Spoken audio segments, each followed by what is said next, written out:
स्वधर्ममपि चावेक्ष्य न विकम्पितुमर्हसि धर्म्याद्धियुद्धा श्रेयोऽन्यत् क्षत्रियस्य न विद्यते।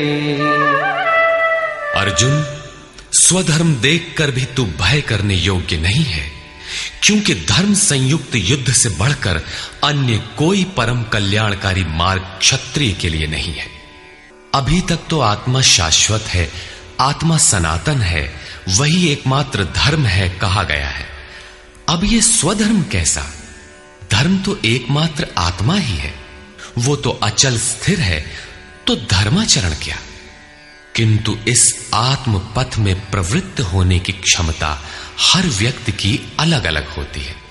स्वभाव से उत्पन्न इस क्षमता को स्वधर्म कहा गया है। इसी एक सनातन आत्मिक पथ पर चलने वाले साधकों को महापुरुष ने स्वभाव से उनकी क्षमता के अनुसार 4 श्रेणियों में बांटा: शूद्र, वैश्य, क्षत्रिय और ब्राह्मण। साधना की प्रारंभिक अवस्था में प्रत्येक साधक शूद्र अर्थात अल्पज्ञ होता है। घंटों भजन में बैठने पर वो 10 मिनट भी अपने पक्ष में नहीं पाता, वो प्रकृति के माया जाल को काट नहीं पाता। इस अवस्था में महापुरुष की सेवा से उसके स्वभाव में सद्गुण आते हैं, वो वैश्य श्रेणी का साधक बन जाता है। आत्मिक संपत्ति ही स्थिर संपत्ति है, इसका वो शनैः शनैः संग्रह और गोपालन अर्थात इंद्रियों की सुरक्षा करने में सक्षम हो जाता है। काम, क्रोध इत्यादि से इंद्रियों की हिंसा होती है तथा विवेक, वैराग्य से इनकी सुरक्षा होती है, किंतु प्रकृति को निर्बीज करने की क्षमता उसमें नहीं होती। क्रमशः उन्नति करते करते साधक के अंतःकरण में तीनों गुणों को काटने की क्षमता अर्थात क्षत्रियत्व आ जाता है। इसी स्तर पर प्रकृति और उसके विकारों को नाश करने की क्षमता आ जाती है। इसलिए युद्ध यहीं से आरंभ होता है। क्रमशः साधन करके साधक ब्राह्मणत्व की श्रेणी में बदल जाता है। इस समय मन का शमन, इंद्रियों का दमन, धारावाही चिंतन, सरलता, अनुभव, ज्ञान इत्यादि लक्षण साधक में स्वाभाविक प्रवाहित होते हैं।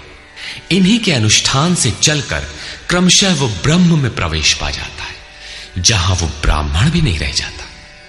विदेह राजा जनक की सभा में महर्षि याज्ञवल्क्य ने चाक्रायण, उशस्ति, कहोल, आरुणि, उद्यालक और गार्गी के प्रश्नों का समाधान करते हुए बताया कि आत्म साक्षात्कार का पूर्णतया संपादन करने वाला ही ब्राह्मण होता है। ये आत्मा ही लोक, परलोक और समस्त प्राणियों को भीतर से नियमित करता है।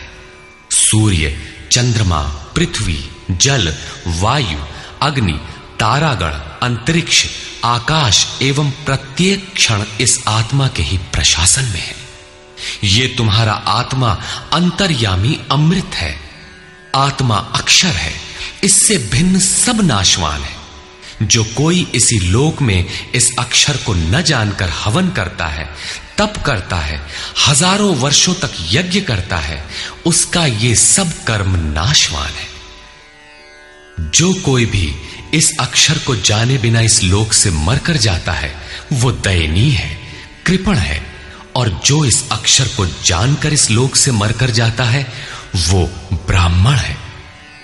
अर्जुन क्षत्रिय श्रेणी का साधक है। श्री कृष्ण कहते हैं कि क्षत्रिय श्रेणी के साधक के लिए युद्ध के अतिरिक्त कोई कल्याणकारक रास्ता है ही नहीं। प्रश्न उठता है कि क्षत्रिय है क्या? प्रायः लोग इसका आशय समाज में जन्मना उत्पन्न ब्राह्मण, क्षत्रिय, वैश्य, शूद्र जातियों से लेते हैं। इन्हें ही 4 वर्ण मान लिया जाता है, किंतु नहीं।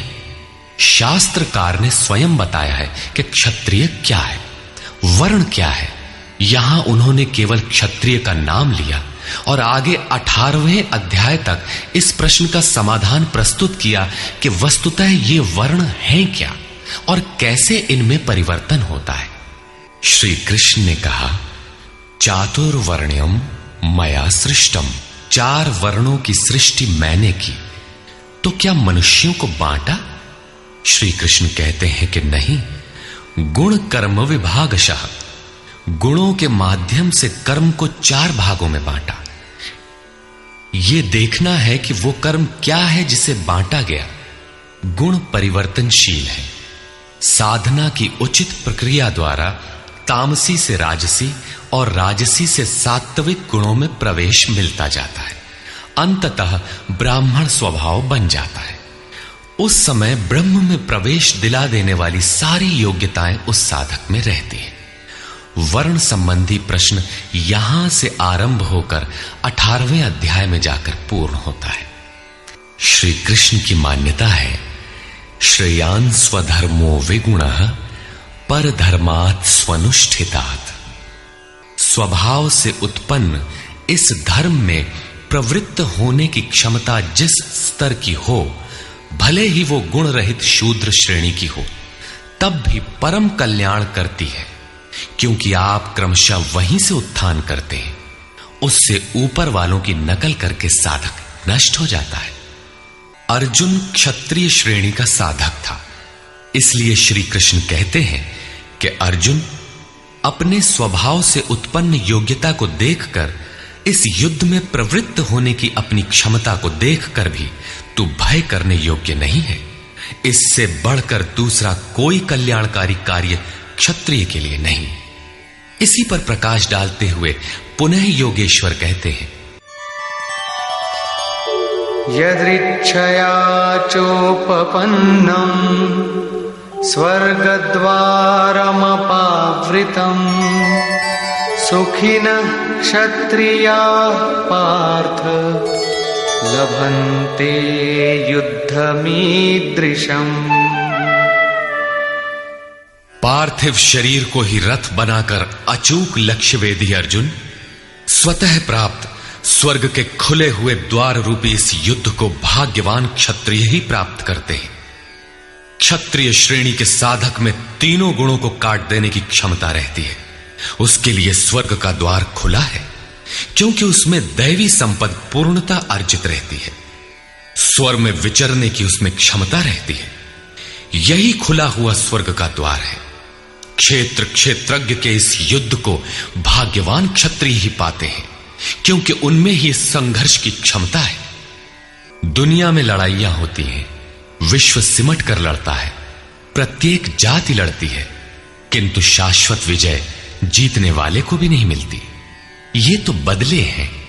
जो जिसको जितना दबाता है, कालांतर में उसे भी उतना ही दबना पड़ता है।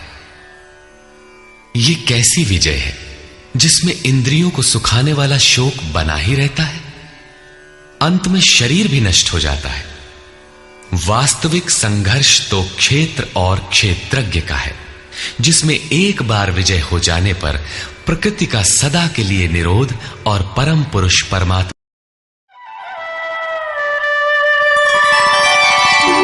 अथ चेत्त्वमिमं धर्म्यं संग्रामं न करिष्यसि ततः स्वधर्मं कीर्तिं च हित्वा पापमवाप्स्यसि। और यदि तू इस धर्मयुक्त संग्राम अर्थात शाश्वत सनातन परम धर्म परमात्मा में प्रवेश दिलाने वाला धर्म युद्ध नहीं करेगा, तो स्वधर्म अर्थात स्वभाव से उत्पन्न संघर्ष करने की क्षमता, क्रिया में प्रवृत्त होने की क्षमता को खोकर पाप अर्थात आवागमन और अपकीर्ति को प्राप्त होगा। अपकीर्ति पर प्रकाश डालते हैं। अकीर्तिं चापि भूतानि कथयिष्यन्ति ते व्ययाम् संभावितस्य चाकीर्तिः मरणादतिरिच्यते।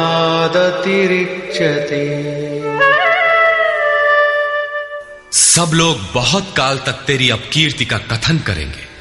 आज भी पदच्युत होने वाले महात्माओं में विश्वामित्र, पाराशर, निमि, श्रृंगी इत्यादि की गणना होती है। बहुत से साधक अपने धर्म पर विचार करते हैं, सोचते हैं कि लोग हमें क्या कहेंगे। ऐसा भाव भी साधना में सहायक होता है। इससे साधना में लगे रहने की प्रेरणा मिलती है। कुछ दूरी तक यह भाव भी साथ देता है। माननीय पुरुषों के लिए अपकीर्ति मरण से भी बढ़कर होती है। भयाद्रणादुपरतम् मौस्यन्ते त्वां महारथाः येषां च त्वं बहुमतो भूत्वा यास्यसि लाघवम्। जिन महारथियों की निगाह में तू बहुत माननीय होकर अब तुच्छता को प्राप्त होगा, वे महारथी लोग तुझे भय के कारण युद्ध से उपराम हुआ मानेंगे। महारथी कौन? इस पथ पर महान परिश्रम से आगे बढ़ने वाले साधक महारथी हैं। इसी प्रकार इतने ही परिश्रम से अविद्या की ओर खींचने वाले काम, क्रोध, लोभ, मोहादि भी महारथी हैं। जो तुझे बहुत सम्मान देते थे कि साधक प्रशंसनीय है, तुम उनकी निगाह से गिर जाओगे।